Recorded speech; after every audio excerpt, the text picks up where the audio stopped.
Maulaya salli wa sallim daiman abada ala habibika khairil khalqi kull. Allah Ta'ala. Tersebutlah kisah ada seorang pemuda lagi berenang-renang di sungai. Dalam keadaan berenang, tiba-tiba ada buah yang mengalir di bawah oleh sungai. Sebuahlah itu buah apel. Dia makan.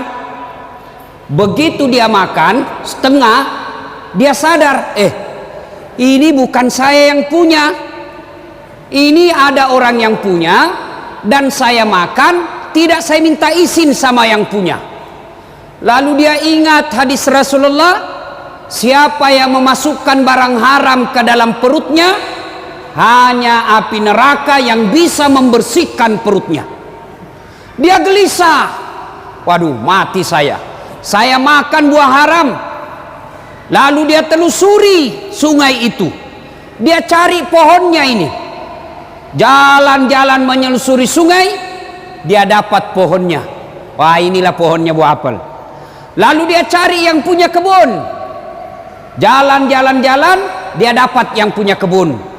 Lalu dia berkata kepada yang punya kebun, ini punya kebun lagi bersihkan kebunnya, dan dia berkata, Assalamualaikum warahmatullahi wabarakatuh. Wahai tuan.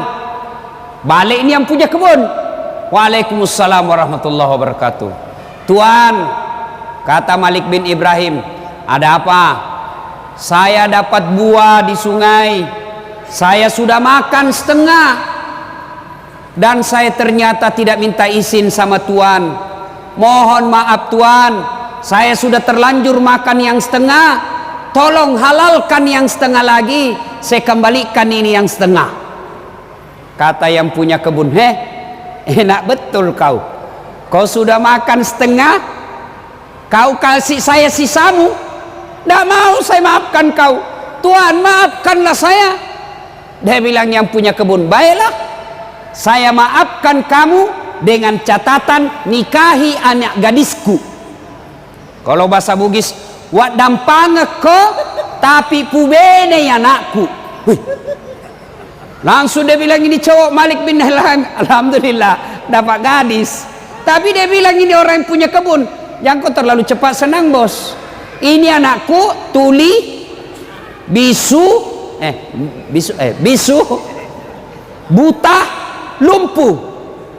Anak gadisku tuli, buta, bisu, lumpuh.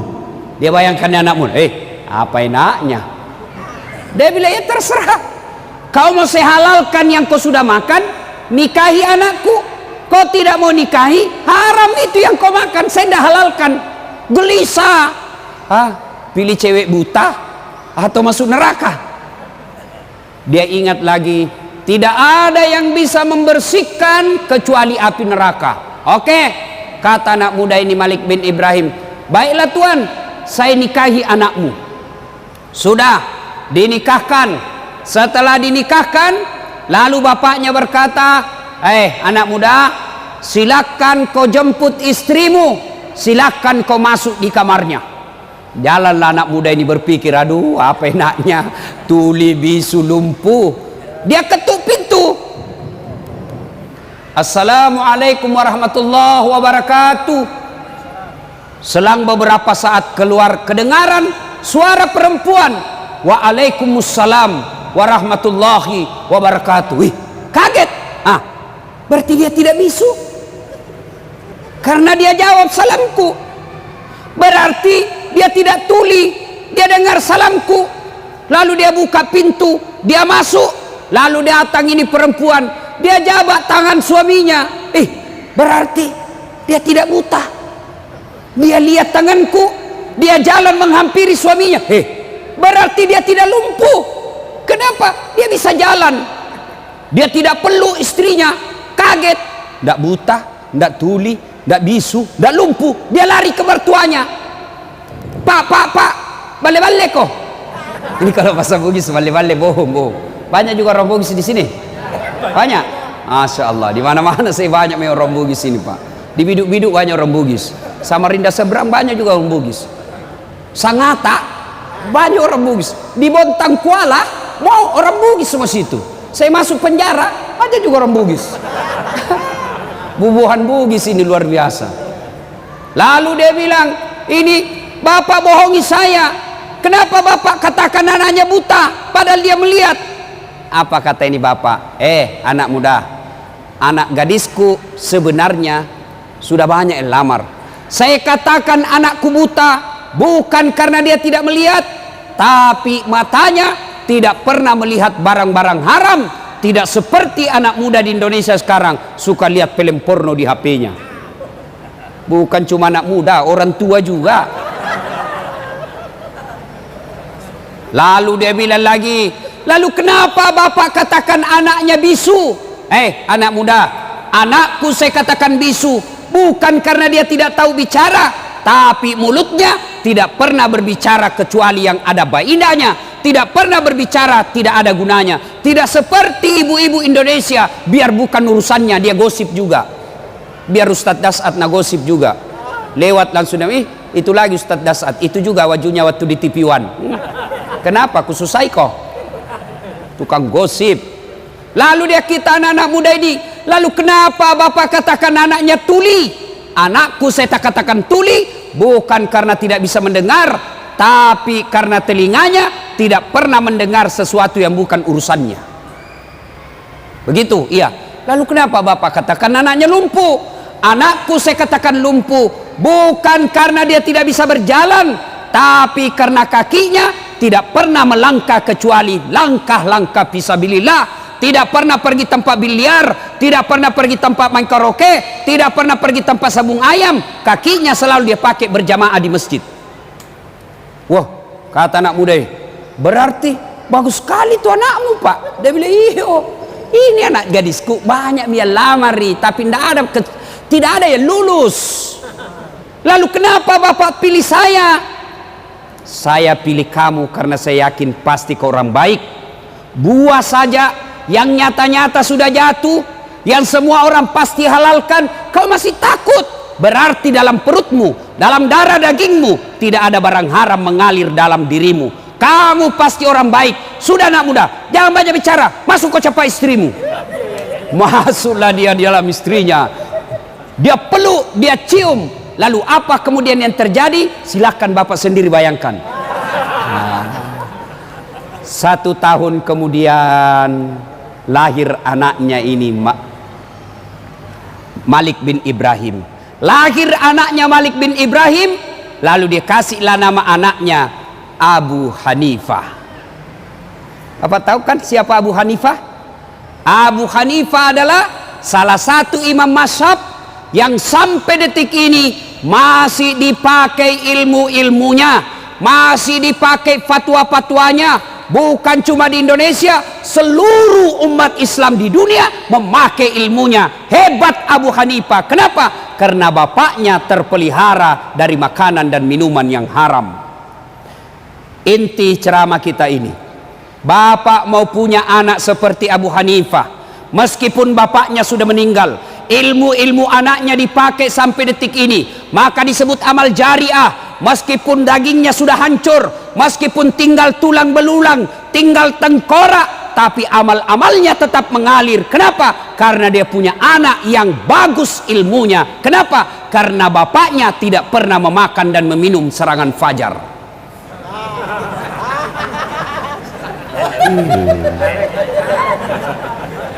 Diajak sosialisasi, ayo sosialisasi. Apa dia bilang? Wane piro. Pantas bapak berdoa 24 jam berdoa, tidak dikabulkan doanya. Kenapa? Ada serangan fajar dalam perutnya. Hati-hati pak, rusak. Negara kita hancur gara-gara apa? Bapak memeras caleg. Caleg mau baik-baik, kita lagi yang peras. Bayangkan pak, ada yang bilang habis duitku 2 miliar tidak terpilih. Apa ndak gila orang pak? Coba kalau dia pergi kawin 2 miliar bisa 10 kali pak.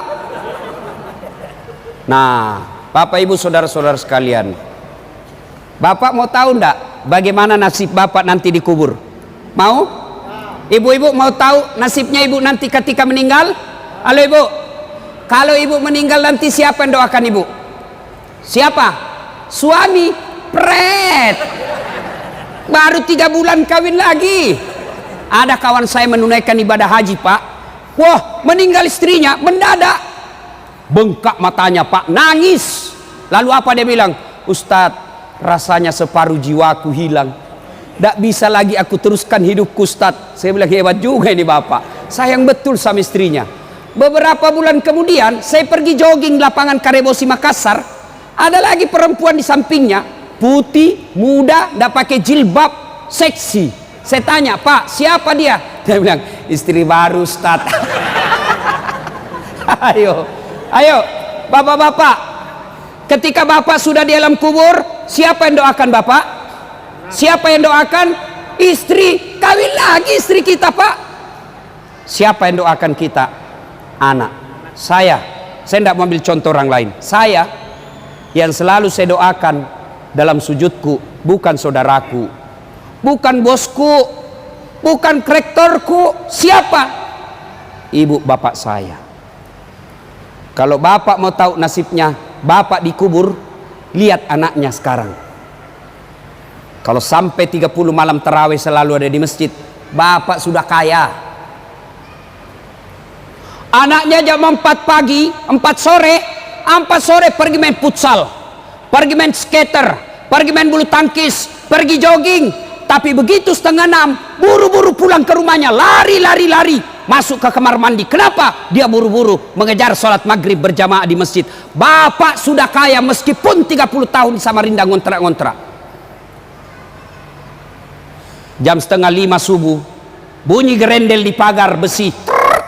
Intip, wah masya Allah, ternyata anak bungsunya buru-buru ke masjid sholat subuh berjamaah. Bapak sudah kaya. Mau ndak punya anak yang baik pak? Mau? Pasti mau. Salah satu resepnya, belajar dari kisah, jangan sentuhkan anakmu makanan dan minuman yang haram. Coba lihat anak-anak pejabat yang korup, yang menghalalkan segala cara, halal haram hantam, ndak punya rasa malu. Mobil korupsi dia pamer, rumah korupsi dia pamer. Coba lihat anaknya, 3 anaknya, 1 pengedar, 1 pengisap, 1 kawin lari di bawah bandar. Ayo, maka bapak ibu saudara sekalian, hindarkan anak kita dari makanan dan minuman yang haram. Ada 3 kewajiban orang tua kepada anak, artinya dia berdosa ketika dia tiada amalkan. Ada 3 kewajiban orang tua. 1, kasih nama yang baik. Biasa lagi orang bilang, oh apa arti sebuah nama? Bego, dongo, beleng-beleng. Bapak bisa bayangkan seandainya tidak ada nama semua kita di sini. Caleg kemarin kampanye kalau tidak ada semua namanya. Ayo, coblos Anu. Anu siapa? Anu yang pendek. Oh banyaknya caleg yang pendek. Coba bayangkan. Dari nama, bapak sebut nama orang minimal saya 2 tahu. Apa? Agama dan sukunya. Begitu bapak nama sebut Abdurrahman, 99% pasti muslim. Tapi kalau disebut Bertus Titanus pasti bukan Islam. Iya toh? 1 agama. Yang kedua, dari nama saya tahu suku. Begitu bapak namanya sebut Ambo Dalle, tidak mungkin Madura. Pasti Bugis. Tidak mungkin Jawa. Masa Jawa Ambok Dalle? Tidak mungkin lah. Margono, iya. Sutioso, iya. Jokowi, Jawa. Tidak mungkin. Siapa orang apa? Jawa Tengah. Siapa namamu? Ambok Upe.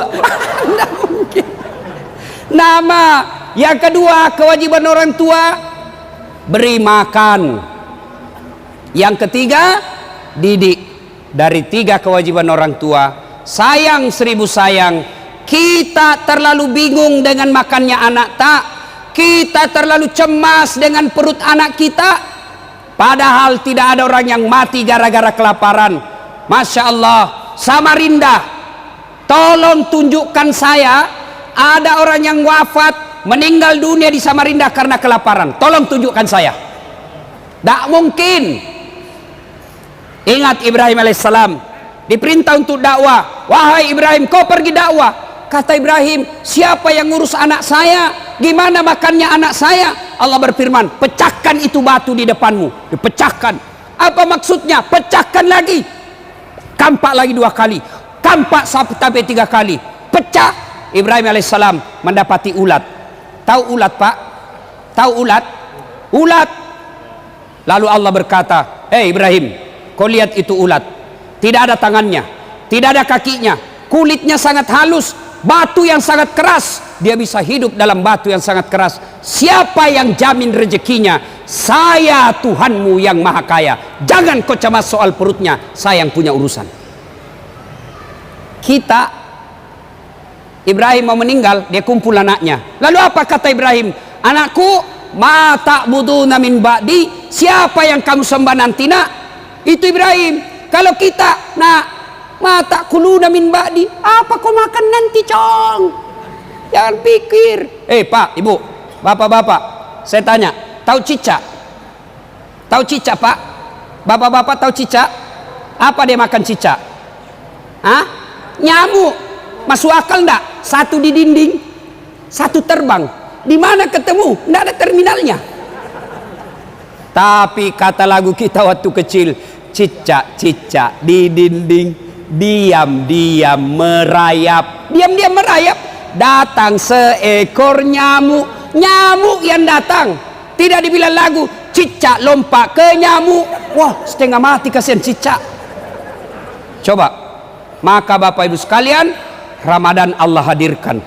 Untuk apa? Melatih umat Islam agar jangan kau kasih makan barang haram anakmu. Ramadan 1 bulan. Begitu pentingnya kita memelihara diri, begitu pentingnya kita memelihara perut dari makanan haram.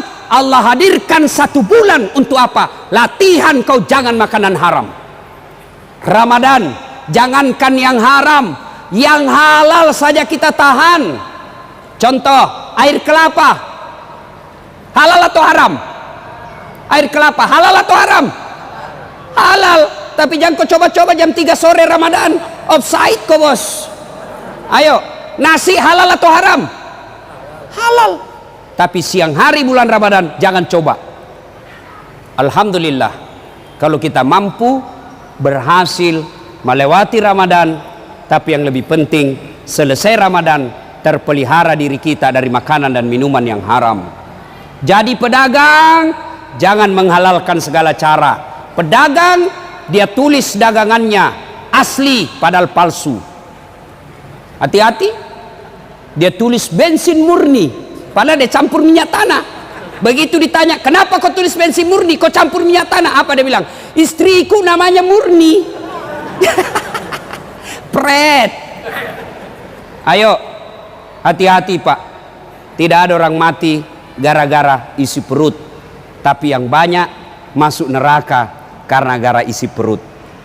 Kumpul kiri kanan, hartanya dikumpul-kumpul, menghalalkan segala cara, ternyata meninggal. Harta yang ditinggalkan diperebutkan oleh anaknya. Bagus kalau untuk sedekah, tapi dia pakai berjudi dan narkoba.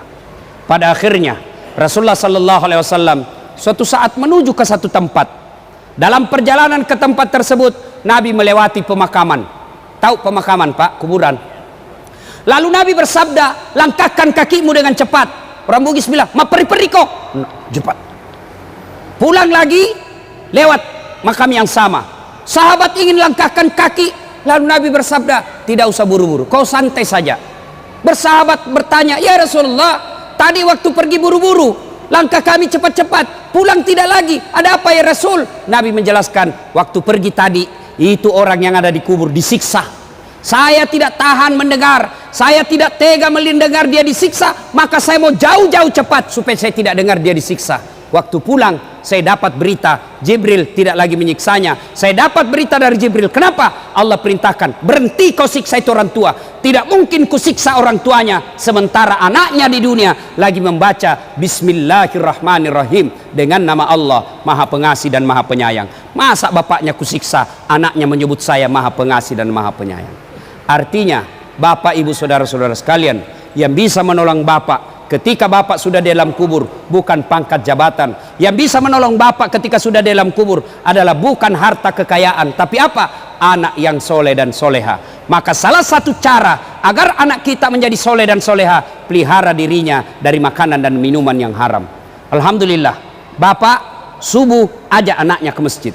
Ajak anaknya ke masjid. Tidak boleh kita biarkan. Jangan sampai kita husuk tarawih, kita husuk berjamaah, kita husuk berjamaah di masjid, anak kita di jalan keluyuran, anak gadis kita dibonceng cowoknya dan kita tidak peduli.